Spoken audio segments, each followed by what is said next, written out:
Yuri Gagarin, first man in space. Yuri Gagarin was the first person to fly in space.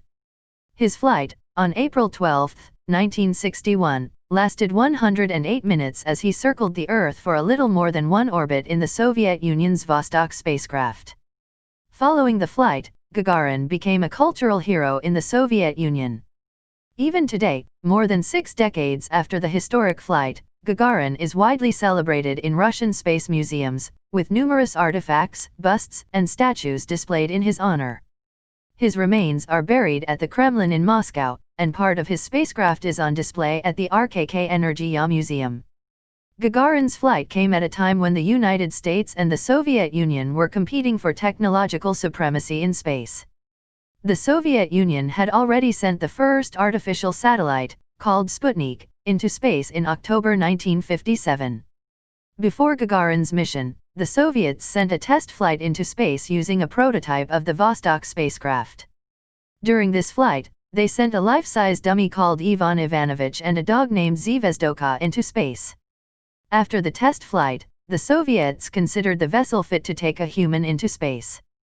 Becoming a legendary astronaut, the third of 4 children, Yuri Alexeyevich Gagarin was born on March 9, 1934, in a small village 100 miles from Moscow. As a teenager, Gagarin witnessed a Russian Yak fighter plane make an emergency landing near his home. When offered a chance years later to join a flying club, he eagerly accepted, making his first solo flight in 1955. Only a few years later, he submitted his request to be considered as a cosmonaut. More than 200 Russian Air Force fighter pilots were selected as cosmonaut candidates. Such pilots were considered optimal because they had exposure to the forces of acceleration and the ejection process, as well as experience with high-stress situations. Gagarin, a 27-year-old senior lieutenant at the time, was among the pilots selected. On April 12, 1961, at 9:07 a.m. Moscow time, the Vostok 1 spacecraft blasted off from the Soviets' launch site.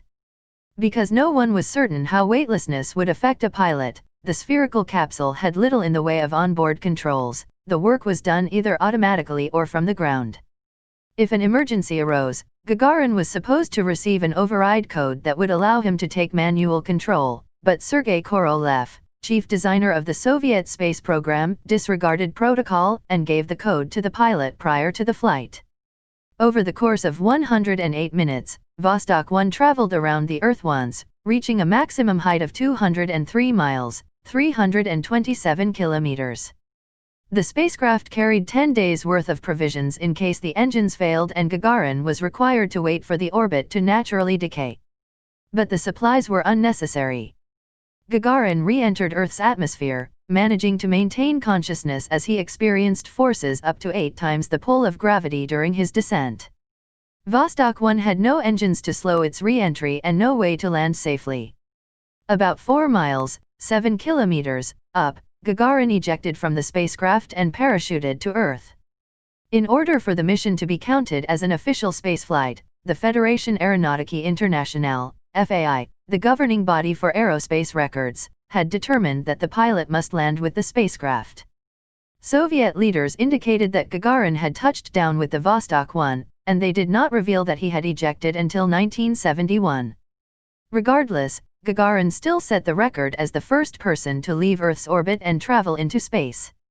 Gagarin's legacy: upon his return to Earth, Gagarin was an international hero. A cheering crowd of hundreds of thousands of people greeted him in Red Square, a public plaza in Moscow. A national treasure, Gagarin traveled around the world to celebrate the historic Soviet achievement. When he returned home, Gagarin became a deputy of the Supreme Soviet of the Soviet Union, the highest legislative body in the Soviet Union, and was appointed commander of the cosmonauts detachment. Because the Soviets did not want to risk losing such an important public figure, they were hesitant about allowing Gagarin to return to space. He continued to make test flights for the Air Force, however. On March 27, 1968, Gagarin was killed, along with another pilot, while test piloting a MiG-15, a jet fighter aircraft.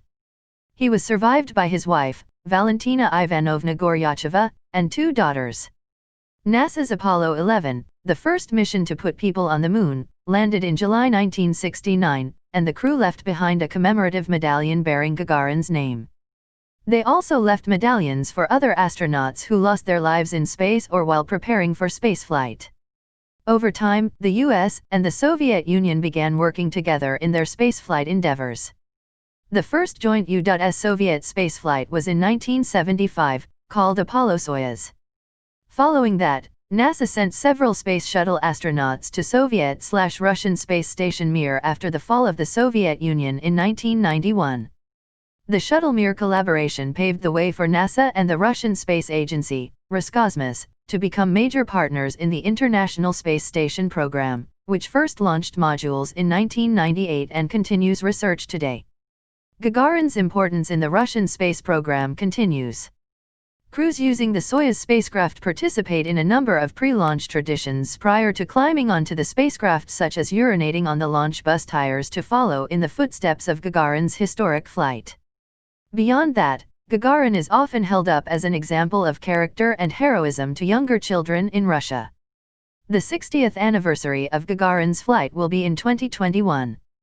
The space community also commemorates Gagarin's achievement every year with Yuri's Night, a celebration that takes place on his launch date of April 12. Yuri's Night was founded in 2001 and attracts thousands of celebrants each year.